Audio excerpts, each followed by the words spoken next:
Gia, a couple of weeks ago, you mentioned something your sister gave you, and then we completely got sidetracked. I've been quietly curious about it ever since. Oh, the pen? Yeah, I still have it on my desk, actually. I look at it every day. Right, that's the one. Let's actually do this properly today. Tell me about a gift you were given that meant something.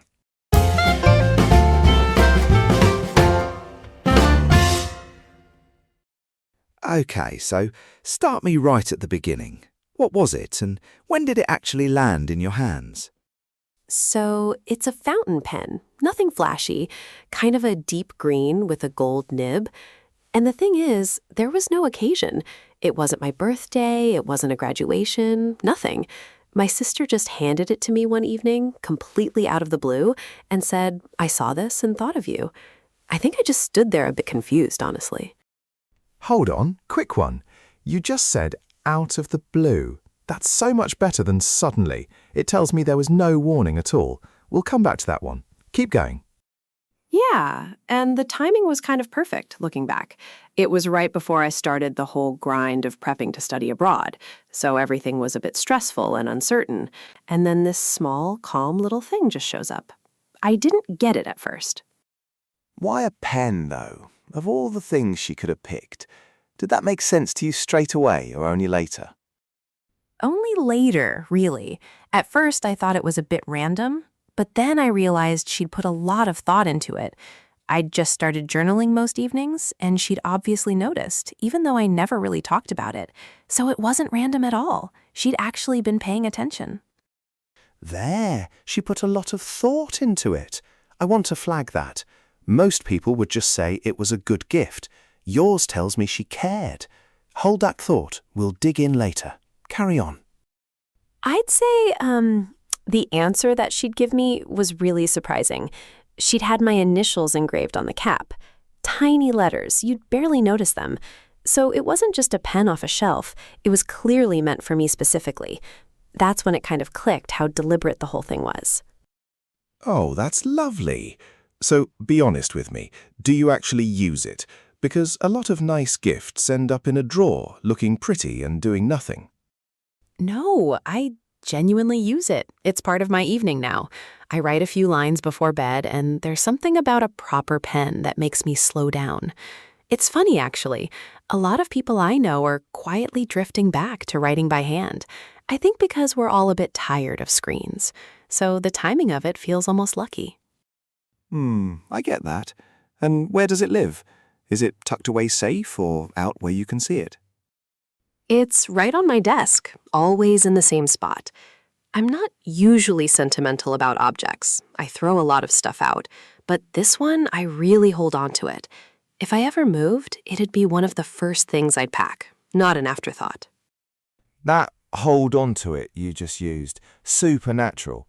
Most people would just say keep. There's attachment in hold on to that keep doesn't have. Examiners pick up on that. Sorry, back to you. Yeah, exactly.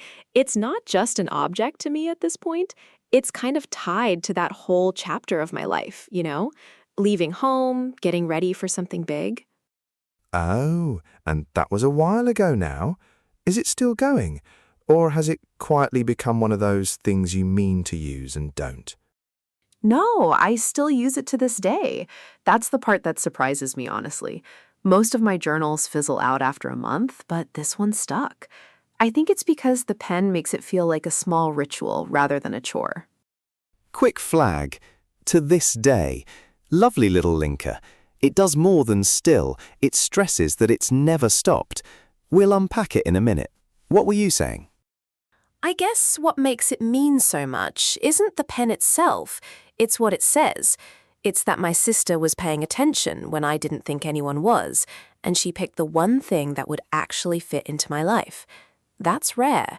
People give you things they'd want or things that are easy. This was the opposite. It was completely about me. And every evening when I pick it up, I get a tiny reminder that someone gets me.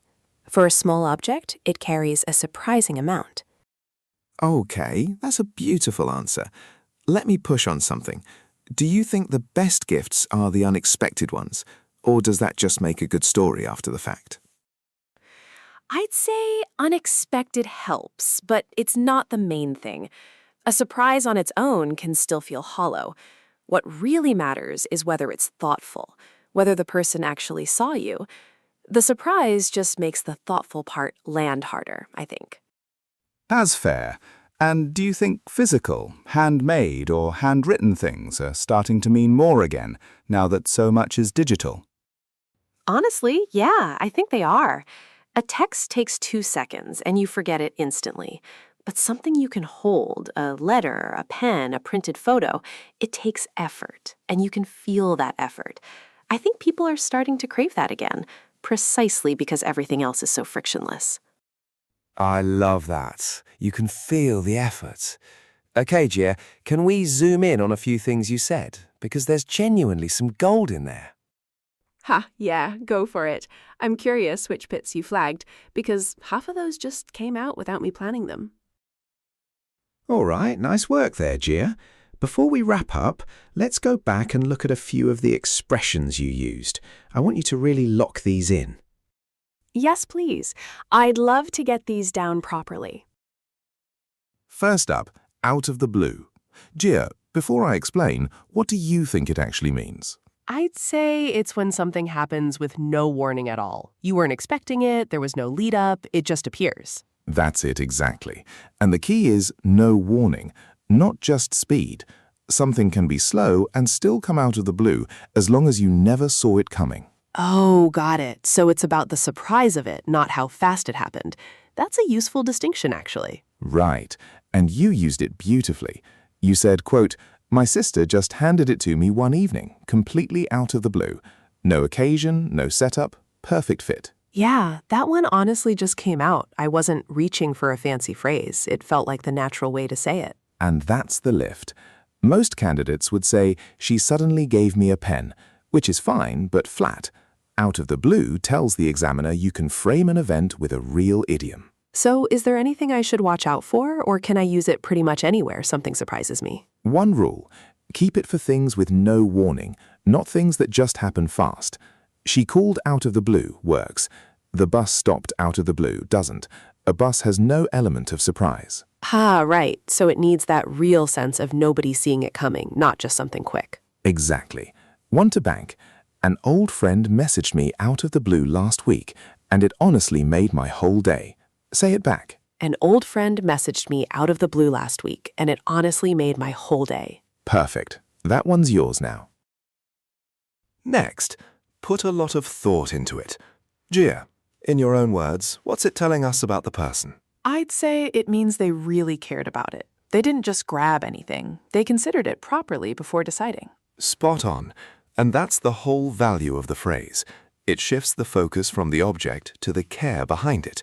It says the effort was real, not casual. Right, so it's less about the gift itself and more about the intention the person had when they picked it. Exactly.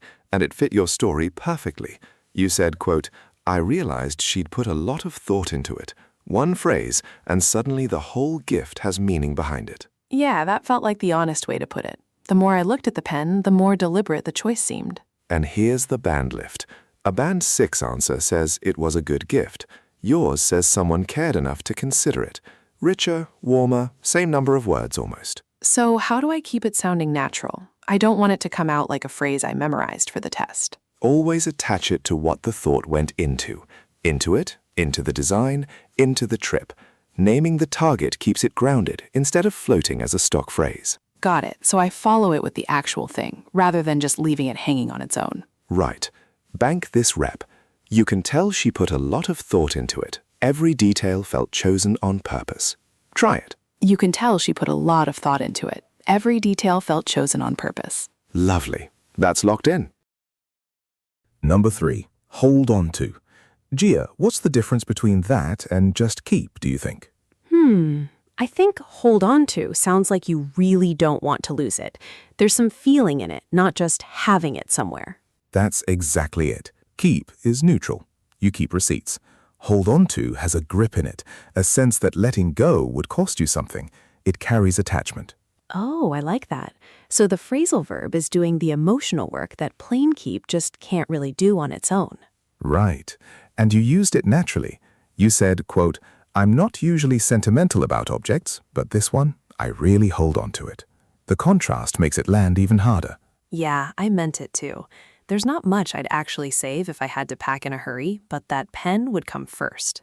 And that's the lift. The flat version is, I keep it. Grammatically fine, but it's a phrasal verb carrying real feeling that tells the examiner you're fluent, not reciting. So is there a time I shouldn't use it? It feels like it could slip into almost any sentence about keeping things. Good instinct. Save it for when there's a reason behind it. Value, memory, attachment. For just storing something with no feeling, plain keep is the better, cleaner choice. Got it. So hold on to is for the things that actually mean something, not for, say, holding on to an old receipt. Precisely. Bank this one. It's old and a bit worn, but I'll hold on to it for as long as I can. Say it back. It's old and a bit worn, but I'll hold on to it for as long as I can. Perfect. That's yours now. Last one, and I love this little phrase, to this day. Gia, what does it add that plain still doesn't? I think it feels stronger. Like, not only is it still happening, it's never actually stopped the whole time since then. That's the heart of it. Still just says it's happening now. To this day stretches a line from the past all the way to this moment, unbroken. There's a bit of quiet surprise in it too. Oh, nice. So it kind of emphasizes how long it's lasted, not just that it's true right now in this moment. Exactly. And you placed it well. You said, quote, "I still use it to this day." That's the part that surprises me. That little surprise is what the phrase is built for. Yeah, because honestly, most of my journals die after a month, so the fact this one kept going genuinely amazes me. And that's the band lift. The flat version is I still use it. Yours signals it's run unbroken for years. Same idea, far more texture and rhythm. So where should I actually put it in a sentence to get that emphasis you're talking about? Front or back works best. Open with it. To this day, or close on it. Tucked in the middle, it loses the punch. And keep it for things that truly carried on, not a one-off. Got it. So I'd lead with it for effect and only use it when something really has continued the whole way through. Right. Bank this rep. To this day, I can't walk past that cafe without thinking of her. Say it back. To this day, I can't walk past that cafe without thinking of her. Perfect. That's the set. 4 phrases, all yours now.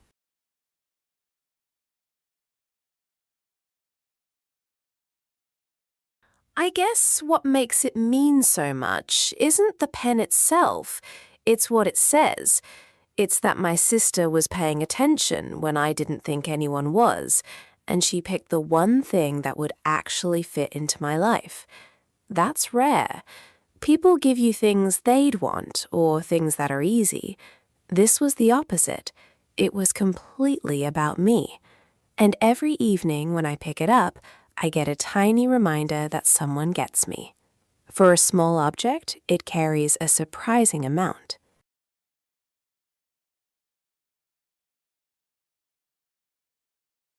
I guess what makes it mean so much isn't the pen itself, it's what it says.